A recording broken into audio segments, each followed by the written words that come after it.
The offseason is officially here. And for Cowboys fans, that means one thing. The big question is who Dallas is going to target in free agency. The roster has holes everywhere. And this year feels like one of those rare moments where the front office could actually make some real noise. We are talking about major needs at running back, offensive tackle, edge rusher, linebacker, cornerback, and safety. 6 areas that could define the direction of this team next season, depending on what the Cowboys do in free agency and how they handle their own players. And I am not just talking about the obvious names. There are a lot of options out there, some bigger, some smaller, but all worth considering. Let's start with running back, because if the Cowboys lose Javonte Williams, they need a plan and they need it fast. One of the most intriguing names out there is Breece Hall from the Jets. His career has been a roller coaster, but there is no denying the talent.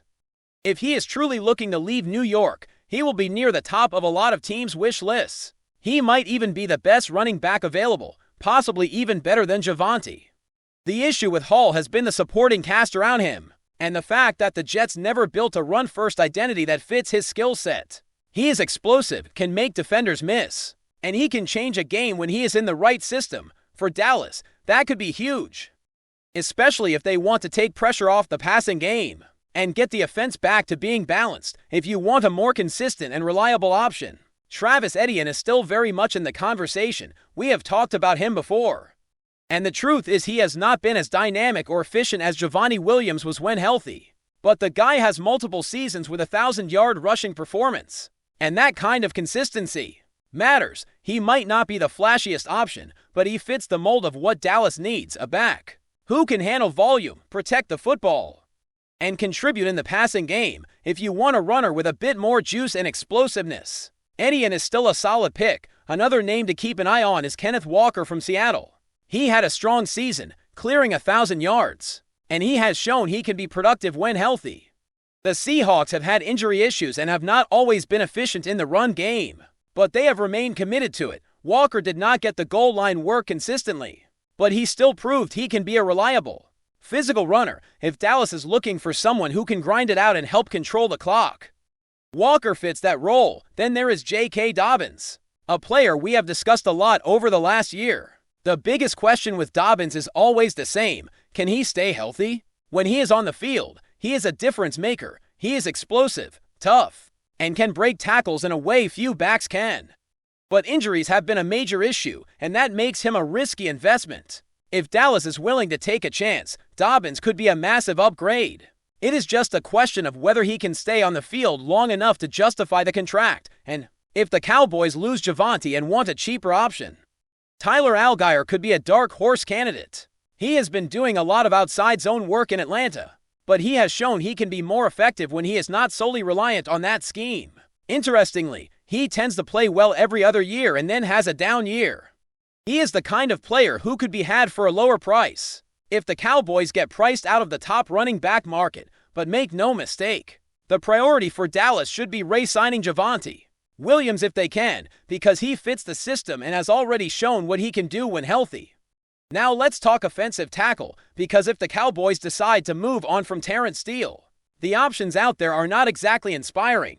This is one of those positions where you do not want to be desperate in free agency, because the truly elite tackles rarely hit the open market. But if Dallas needs to replace Steele, there are still a few names to consider. Braden Smith is one of them. His overall grade is very similar to Steele's, maybe slightly better in pass protection, but not quite as strong as a run blocker. The concern with Smith is his age. He is getting older, and that matters at a position where you need guys who can stay healthy and consistent year after year. Still, if Dallas wants a veteran presence who can hold the line in pass protection, Smith is worth a look. Jonah Williams is another option. He has ties to Clayton Adams from their time in Arizona, and that familiarity could be valuable. The problem is he was not very good this past season. The Cardinals' offense struggled, and the offensive line was a mess, especially without Adams. So there is a chance Williams could bounce back in a new environment. But there is also the risk that his best days are behind him. He has also had injury issues, which is another red flag. Cam Robinson is a name that has been bouncing around the league for a while now, and he might be a swing tackle option for Dallas. The problem is his recent performance has been rough. He has become something of a journeyman, and that inconsistency is a concern. But if the Cowboys are looking for depth and a low-risk option, Robinson could be someone they consider. Trent Brown is another veteran tackle to watch. When he is healthy, he can be very good. But the issue is that he has not played many snaps over the last few seasons. He has been injured. And that makes him hard to trust if Dallas is willing to take a gamble on his medicals. He could be a big upgrade, but it is a big if. Then there is Kelvin Beachum, who is basically a slightly worse version of Jonah Williams.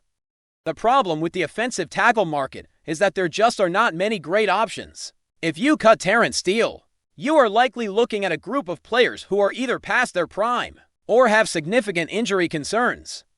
That is why it is so important for the Cowboys to think long-term and not chase a quick fix in free agency. Now let us shift to defense, where the real excitement is. The edge rusher market is wide open, and the Cowboys need help there. One of the biggest names available is Trey Hendrickson. He has been a dominant pass rusher when healthy, putting up 17.5 sacks in back-to-back seasons. The problem is injuries have slowed him down, and he is getting older. He might be looking for a one-year deal to prove he still has it, and that could be a risk worth taking. Pair him with a guy like Micah Parsons, or bring back another piece to complement him, and you could have a really dangerous pass rush. The edge rusher market is one of the most intriguing parts of this offseason, and the Cowboys have to get it right because the defense will never reach its full potential. Without a consistent pass rush, Trey Hendrickson is one of the biggest names available, and he is the type of player who can still make a major impact when he is healthy. He has proven he can get after the quarterback, and his back-to-back seasons with 17.5 sacks show he can be a real game changer. The concern, of course, is the injury history and his age. If he is looking for a short-term deal, it might be the perfect fit for Dallas, especially if they believe they can get the best out of him with a strong supporting cast. Pair him with Micah Parsons, and suddenly the Cowboys could have a pass rush that opponents have to game plan for every week. Another edge rusher to consider is Jalen Phillips. He showed flashes of being a disruptive force after being traded to the Eagles, and his ability to create pressure is real. The issue with Phillips is consistency, because he does not always finish plays the way you want. He can get into the backfield, but it does not always translate into sacks. If the medicals check out, he could be a high upside addition, but he may also command a contract that is too rich for what he has shown so far. The Cowboys have to weigh the risk and reward carefully, because this is the kind of move that could either pay off big or leave them with a wasted investment. Then you have the veteran mercenary options, the guys who have been dominant in the past and are looking for one more big deal. Khalil Mack is one of those names, and even though he is older, he still brings a level of consistency that is hard to find. He may not be the same player he was a few years ago, but if he can play a full season, he could provide 5 to 7 sacks and be a stabilizing presence on the edge. Joey Bosa is another veteran to watch, but the injuries have been a concern and his sack numbers have not improved in recent seasons. If Dallas wants to bring in a veteran edge rusher on a one-year deal, these are the types of names that make sense. They are not long-term answers, but they can help bridge the gap and buy time for younger players to develop. One of the most interesting names on the market is Quinnen Williams. The former first-round pick from the Colts has been productive in the past, and even though this past season was a bit down, the talent is still there. If the Cowboys can get him at a reasonable price, he could be a strong addition to the front seven. He fits the Cowboys mold, a former high draft pick with upside who could thrive in a new system. He may not be a pure edge rusher, but he can help create pressure up front and take some of the load off the rest of the defense. Adding a player like Williams could be the kind of move that elevates the entire unit. Beyond the edge rush, the linebacker market is also worth watching. Devin Lloyd is one of the biggest names, and he is coming off a breakout season with the Jaguars. His tackle numbers may not jump off the page, but the quality of his play is what stands out. He has shown excellent coverage skills and real growth as a complete linebacker. The Jaguars made a mistake turning down his fifth-year option, and now they are paying the price. If he hits free agency, he is going to command a huge contract, likely in the range of $15 to $16 million per year, maybe even more. That is a lot of money, but the Cowboys could see him as a player who changes the entire defense. Quincy Williams is another linebacker who has been linked to the Cowboys for a while, and it makes sense why. He has been productive in the past, and his physical style fits what Dallas wants to do on defense. The connection is even stronger because his brother is already on the team, and that familiarity could be valuable. Williams had some issues in New York this past year, and his time there did not end smoothly. But he has shown he can be a high-impact player if the money is right. This could be the type of move Dallas makes because they love signing players who fit their aggressive, hard-hitting identity. Key Walker is another former first-round pick who could be on the Cowboys' radar. He took a step back this past season, and the Packers' linebacker group as a whole seemed to decline. Walker is a great athlete and has shown he can be a playmaker, but he has also missed games. There is a question of consistency, and that matters when you are paying a premium. Still, he is the type of player who could thrive in a new system, especially if he is surrounded by the right supporting cast. The Cowboys will likely have interest, and so will plenty of other teams. Alex Singleton is a name that might make more sense depending on who the Cowboys hire as defensive coordinator. The Broncos linebacker had an outstanding season, racking up a huge number of tackles and staying healthy. He is the kind of player who is a tackling machine, but his fit depends on the defensive scheme. If Dallas goes with a coordinator who wants a more traditional, downhill linebacker, Singleton could be a perfect fit. He is not necessarily a flashy player, but he is consistent, tough, and reliable.